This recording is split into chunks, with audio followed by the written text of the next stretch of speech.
Boa noite a todos. Estamos aqui pelo Facebook do Grupo Espírita Meimei. Agradeço o convite e gostaria de iniciar pedindo a Deus, a Jesus, aos benfeitores espirituais que nos abençoe, a todos que estamos aqui e aqueles que nos próximos dias também estarão conosco, bem como aos nossos lares, nossos familiares, que assim seja. O nosso tema de hoje tem por título Imunidade Psíquica. Nós vamos começar falando da parábola dos trabalhadores da última hora, também chamado trabalhadores da vinha, que Jesus nos contou. Está lá no Evangelho segundo o Espiritismo, no capítulo 20, e foi extraído do Evangelho de Mateus. E esta parábola fala justamente deste momento de transição planetária. Então a parábola é a seguinte: o reino dos céus é semelhante a um pai de família que é proprietário de uma vinha, uma plantação de uvas, e saiu para contratar trabalhadores.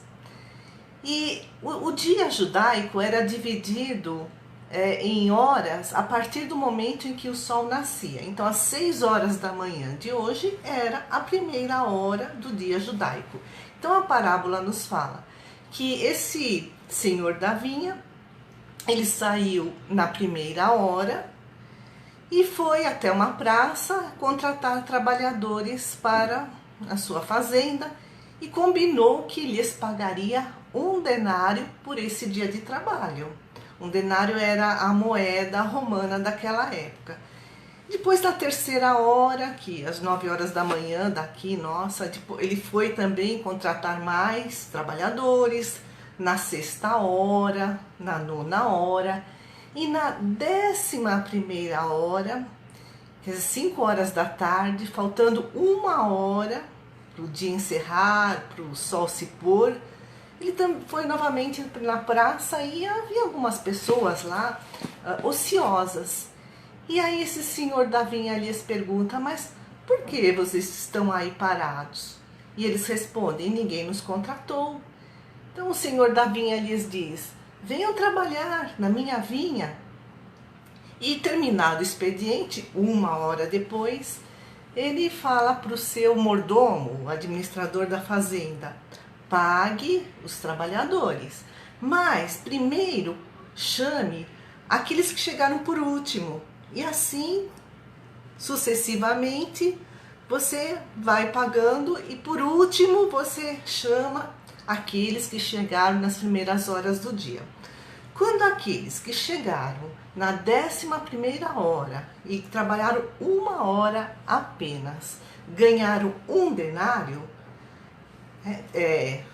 todos observando, mas aqueles que chegaram na primeira hora do dia, às 6 horas da manhã, observando que eles também só ganharam 1 denário, eles ficaram indignados e foram reclamar com o senhor da vinha. Mas como nós que trabalhamos aqui o dia inteiro, assim, suportamos o calor, nós vamos ganhar o mesmo que esses que chegaram agora a 1 hora?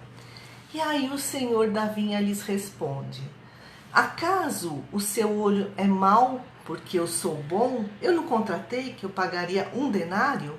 Tá aí, né? O contratado está pago. Então essa frase, por acaso o teu olho é mau porque eu sou bom, é um puxão de orelha para nós, porque está mostrando a inveja. E aí a parábola continua: assim serão os últimos os primeiros, e os primeiros os últimos, porque são muitos os chamados e poucos os escolhidos. Essa frase também deve ser refletida, porque são muitos os chamados, mas poucos os escolhidos. Então essa parábola nos mostra que o pai de família é Deus, os trabalhadores somos todos nós, todas as pessoas da humanidade, a terra é a vinha de Jesus, o trabalho é a aquisição de virtudes e o salário a construção do reino de Deus em nossos corações. Então essa parábola é comentada por 4 espíritos lá no Evangelho segundo o Espiritismo, no capítulo 20. O Erasto, que foi discípulo de Paulo de Tarso, Constantino, que foi imperador romano no século IV depois de Cristo, Henri Heine, que foi um poeta, um jornalista alemão que viveu no século XIX, e o Espírito Verdade, que em várias passagens da codificação espírita subentende-se que é o próprio Jesus. Então vamos ver o que cada um deles nos fala. Constantino, ele diz assim: Jesus veio à Terra, mas desde séculos ele nos envia seus missionários para nos convidar em relação ao desenvolvimento do nosso espírito. Esse é o nosso maior propósito, a nossa evolução espiritual. E hoje, diz o Constantino, nós estamos nessa última hora da parábola, nessa 1/10 hora, porque o nosso planeta está completando mais um ciclo evolutivo.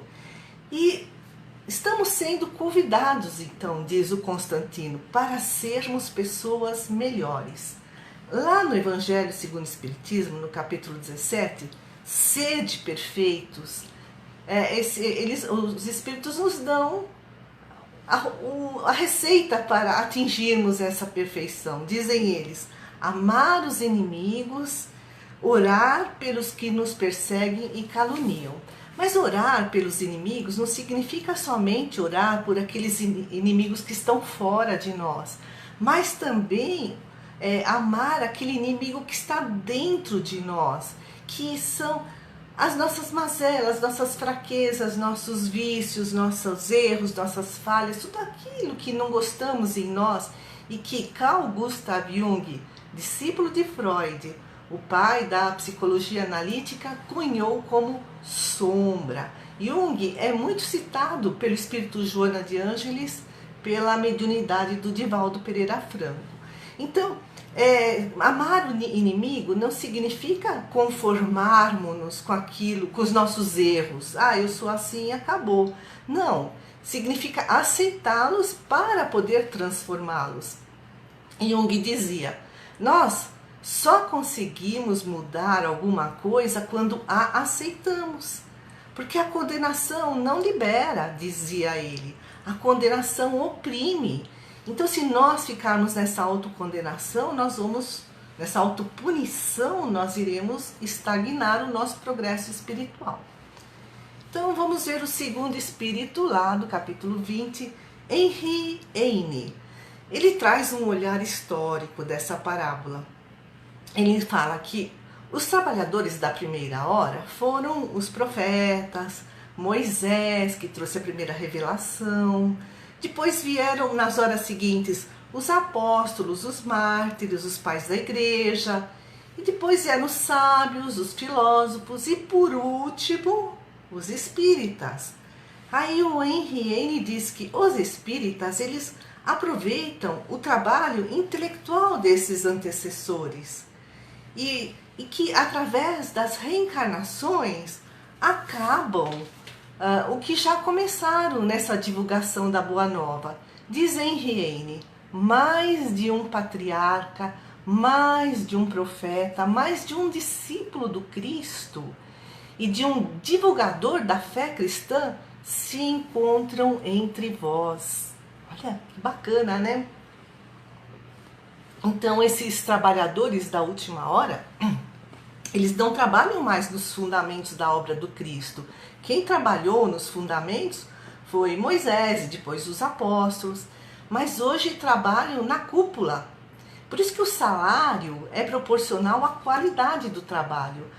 Hoje esses trabalham 1 hora e ganham o mesmo em relação àqueles que trabalharam o dia inteiro, que trabalharam séculos e séculos, por conta da qualidade do trabalho, porque aproveitam tudo aquilo que os outros já trabalharam, já semearam, E eles mesmos já estão reencarnando e continuando nessa obra. Então tudo está planejado. Jesus trabalha desde os primórdios da formação do nosso planeta, cuidando da nossa evolução espiritual. Então vamos ver o que fala o outro espírito, o Erasto, lá no capítulo 20 do Evangelho segundo o Espiritismo. Ele diz que a missão dos espíritas é ir e pregai, diz ele, ide e pregai. Mas não é só pregar conhecimento, é também pregar pelos exemplos, através das boas obras. E aí ele fala que os espíritas são os trabalhadores da última hora, porque já têm conhecimento da realidade espiritual, sabem da existência do plano espiritual, das reencarnações, das leis divinas, lei de ação e reação, e também sabem da necessidade da prática da caridade. E aí a gente vem para esse momento atual, esse momento de pandemia. Qual está sendo a nossa conduta? Porque nós temos muita oportunidade de nos ajudarmos uns aos outros, na medida das nossas possibilidades, cada um como pode. A gente pode fazer doações para instituições de caridade, doação de sangue, o banco de sangue agora está desfalcado por conta desse momento. Podemos ajudar grupos de risco. Eu moro num prédio. Quando começou o isolamento, e nós temos um grupo no WhatsApp, todos os moradores desse prédio. Quando começou o isolamento, algumas pessoas diziam assim, para as pessoas que são grupo de risco: olha, eu levo lixo para vocês lá no térreo, deixa na porta e para vocês não precisarem ficar saindo, pegando elevador, logo que começou a pandemia. E as pessoas diziam: olha, eu estou indo no supermercado, alguém quer alguma coisa? E aí houve um caso de Covid na nossa torre, e só que não ficamos sabendo quem foi, porque o condomínio, o síndico, ele trouxe a notificação de uma forma geral, mas não ficamos sabendo quem foi. Mas alguém estava com Covid na nossa torre. E as pessoas então diziam: olha, eu não sei quem é, mas precisando de ajuda, pode contar comigo. Então, ajudar os grupos de risco. Outra forma de ajuda nesse momento de isolamento físico, mas não social, porque nós temos as redes sociais, a escuta empática, porque tem tanta gente que está morando sozinha e precisa conversar, desabafar, precisa se sentir acolhida. Então, escutar com paciência, com amorosidade, tudo isso é caridade.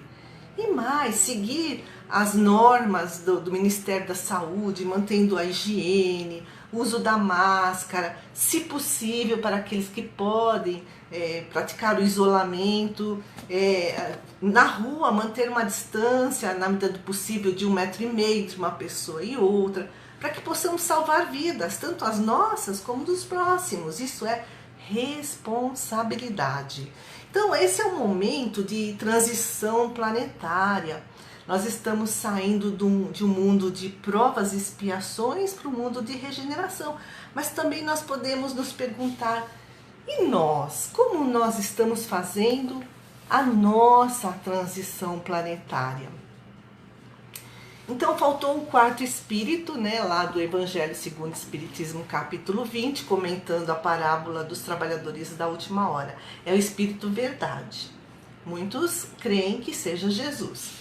E ele fala assim: chegastes no tempo em que se cumprirão as profecias referentes à transformação da humanidade. Então, lá em Mateus, no Evangelho, no capítulo 24 e versículo 25, está transcrita o sermão profético de Jesus, onde Jesus diz que chegaria um momento em que haveria o princípio das dores e um momento de grande tribulação. No Livro dos Espíritos, na questão 1018, o Espírito São Luís diz: a transformação da humanidade foi predita.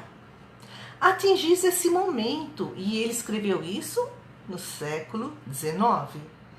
E Emmanuel, o Espírito Emmanuel, pela psicografia do Chico Xavier, no livro Caminho e Verdade e Vida, no capítulo 140, que foi escrito em 1948, diz: em todos os recantos estabelecem-se lutas e ruínas. Venenos mortíferos são inoculados pela política inconsciente nas massas populares. Aduba-se o chão com sangue e lágrimas para a semeadura do porvir. Então tudo isso é um processo de transformação, é um processo, demora muito tempo. Por isso que o Espírito Verdade está nos convidando para sermos os obreiros do Senhor. Então, obreiro do Senhor, o que significa isso? É ser caridoso, é fazer o bem, é fazer a vontade do Senhor, de trabalhar na vinha. E o salário será essa aquisição do reino de Deus em nós, em nossos corações. Saúde, amor, felicidade, paz. Lá no Evangelho segundo o Espiritismo, no capítulo 28, item 9, os Espíritos dizem que os médiuns também estão sendo convidados a serem obreiros do Senhor. Os médiuns têm uma importância muito grande porque, dizem eles, são intérpretes dos instrutores da espiritualidade que vêm ajudar a nossa transformação moral. Então, um médium que compreende o seu dever se esforça para promover o seu crescimento espiritual justamente para ter sintonia com os bons espíritos. A sintonia é uma questão de atração entre semelhantes. A escolha é nossa. A vida é um eco. Tudo que vai, volta. Se a gente não está gostando daquilo que está voltando para nós, então vamos observar o que estamos enviando para o mundo, para o universo. Ainda falando de mediunidade. A irmã Cidufo, espírito irmã Cidufo, pela psicografia do Vanderlei Soares de Oliveira, no livro Reforma Íntima Sem Martírio, no capítulo 14, que tem por título Imunidade Psíquica. É o título dessa palestra. Irmã se fala de um hospital lá no plano espiritual, fundado por Eurípides Barçanufo, chamado Hospital Esperança. E aí a irmã se fala de de uma situação em que Dona Maria Modesto Cravo, ela foi muito importante quando encarnada. Ela é que fundou o Sanatório Espírita de Uberaba. E agora, trabalhando no Hospital Esperança, ela e um grupo de jovens, diz a irmã, vêm à Terra para socorrer Cesário. Cesário, diz a irmã, é um médium valoroso, só que ele está sendo perseguido por obsessores. Enquanto ele estava em casa, estava protegido, a vibração do seu lar estava muito boa. Mas aí ele saiu, pegou o carro, estava na rua, e ele sentiu um súbito mal-estar, porque ele foi atacado por uma matéria fluídica, enfermiça, de espíritos infelizes. E que ele sabia que eram espíritos que queriam atrapalhá-lo. E aí o que ele fez? Ele parou o carro e fez uma prece em favor desses espíritos, desses irmãozinhos menos felizes. E aí ele também pegou um livro e leu um trecho edificante. E mais, ele diz a irmã, se ele tem um anel luminoso na sua cabeça, é uma espécie de proteção que lhe dá imunidade psíquica. Por que ele tem essa imunidade psíquica? Né? É uma proteção a mais em relação ao ataque de vibrações negativas. Não é privilégio. Diz Hermance, o Cesário vem se dedicando à tarefa da educação de si mesmo. A educação de si mesmo, com devoção e persistência no bem há mais de 20 anos. Então isso é ser um obreiro do Senhor. É cuidar da sua evolução espiritual, buscar a sintonia com os bons espíritos. Então, por conta dessa atitude dele, dessa sua conduta elevada, dessa proteção também psíquica, dessa imunidade psíquica, a cilada que armaram para ele, esse mal-estar que ele sentiu, passou. A cilada foi frustrada. E aí, nesse capítulo 14 do Reforma Íntima Sem Martírio, a Dona Modesta continua dando uma aula para os jovens que a acompanhavam aqui na Terra. Então ela diz que há 3 tipos de obsessores. Aqueles que são os credores do passado, então nós fizemos algum mal a eles, nós os prejudicamos e eles se tornaram inimigos nossos e agora vêm querer nos prejudicar. Esse é um tipo. Tem os oportunistas, que por conta da nossa invigilância de pensamentos, palavras e atitudes, atraímos os semelhantes. E tem os adversários do bem, da causa de Jesus, que é o caso do Cesário. E também existem 3 graus de obsessão. Tem a obsessão simples, a subjugação e a fascinação. Na obsessão simples, o médium ainda tem discernimento. Ele reconhece a ação do obsessor. No caso da subjugação, ele sabe que está sendo perseguido, mas ele não consegue evitar. A sua vontade está subjugada, por isso que esse tipo chama-se subjugação. Ele está sob o controle dessa entidade obsessora.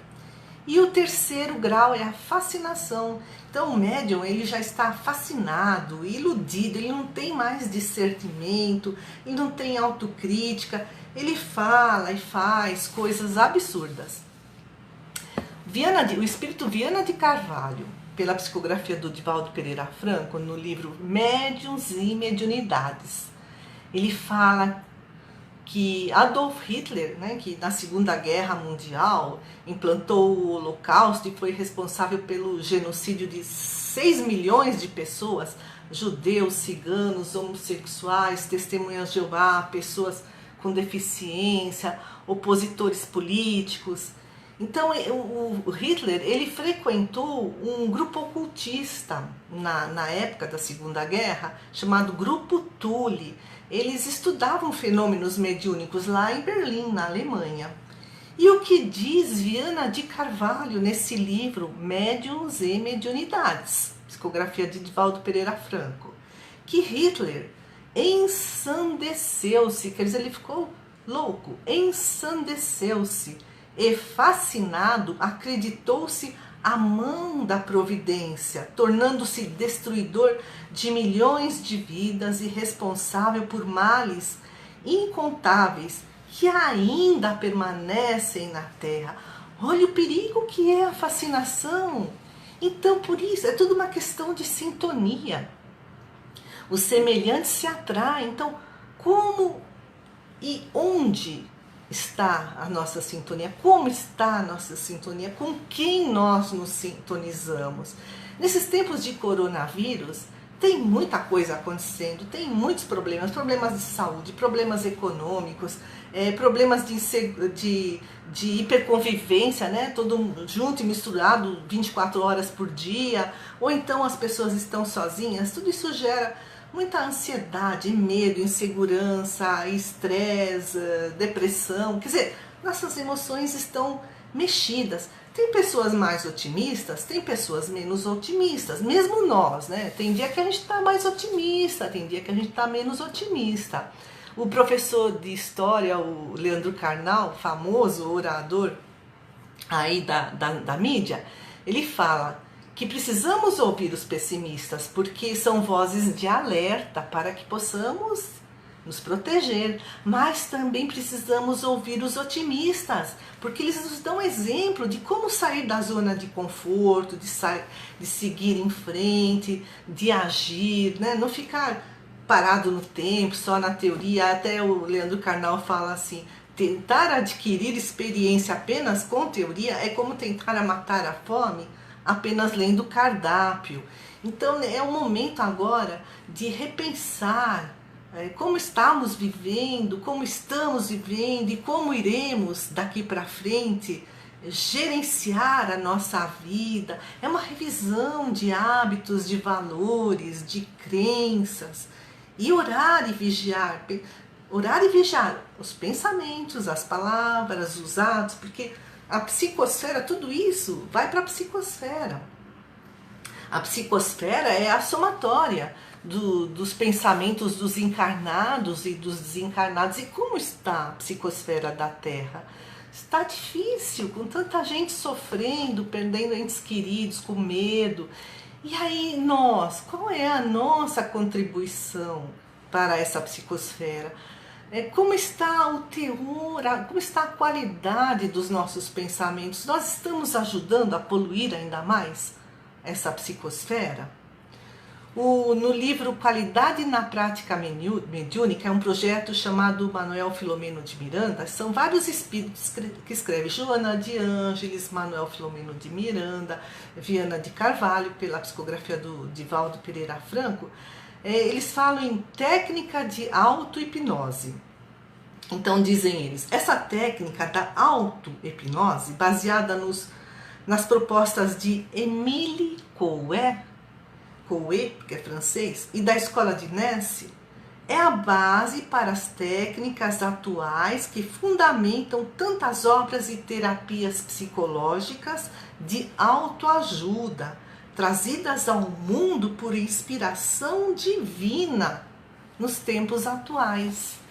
Émile Coué foi um notável psicólogo que viveu no fim do século XIX, começo do século XX, e ele que elaborou o método da autossugestão. Ele escreveu o livro O Domínio de Si pela Autossugestão. Então ele fala assim, que nós devemos nos concentrar nos nossos próprios pensamentos, prestar atenção neles. Se surgem pensamentos negativos, devemos substituí-los conscientemente. Essa é a palavra-chave. Substituí-los de forma consciente por pensamentos positivos. Essa é a tal da tão falada metacognição que a neurociência vem estudando atualmente. Quer dizer, observar a própria mente. E aí a gente traz um exemplo prático. É um texto escrito por Charlie Chaplin, que foi um ícone do cinema mudo. Ele foi fantástico. Ele escreveu, financiou, produziu, dirigiu e atuou nos filmes, nos seus próprios filmes, por mais de 75 anos. Então aqui está um texto dele que mostra como substituir pensamentos negativos conscientemente por pensamentos positivos. Então, diz Charlie Chaplin: hoje levantei cedo pensando no que tenho a fazer, antes que o relógio marque meia-noite. É minha função escolher que tipo de dia vou ter hoje. Posso reclamar porque está chovendo, ou agradecer às águas por lavarem a poluição. Posso ficar triste por não ter dinheiro, ou me sentir encorajado para administrar minhas finanças, evitando o desperdício. Posso reclamar sobre minha saúde ou dar graça por estar vivo. Posso me queixar dos meus pais por não terem me dado tudo o que eu queria, ou posso ser grato por ter nascido. Posso reclamar por ter que ir trabalhar, ou agradecer por ter trabalho. Posso sentir tédio com as tarefas da casa, ou agradecer a Deus por ter teto para morar. Posso lamentar decepções com amigos, ou me entusiasmar com a possibilidade de fazer novas amizades. O dia está na minha frente, esperando para eu ser o que eu quiser ser. Bonito, né? Então eu gostaria de finalizar lendo uma mensagem de Francisco Leite de Bittencourt Sampaio. Ele trouxe pela psicografia do Chico Xavier. Ele morreu em 1895, ele foi magistrado, político, foi jornalista e foi um grande divulgador da doutrina espírita. É uma espécie de prece para o nosso encerramento. Então, escreveu Bittencourt Sampaio, pelo Chico Xavier. Não ignorais que a civilização de hoje é um barco sob a tempestade. Mas enquanto mastros tombam oscilantes e estalam vigas mestras, aos gritos da equipagem desarvorada ante a metralha que incendeia a noite moral do mundo, o Cristo está no leme, servindo-o infatigavelmente. Repitamos, confortados e felizes: Cristo ontem, Cristo hoje, Cristo amanhã. Louvado seja o Cristo de Deus. Muito boa noite a todos. Fiquem todos na paz de Cristo.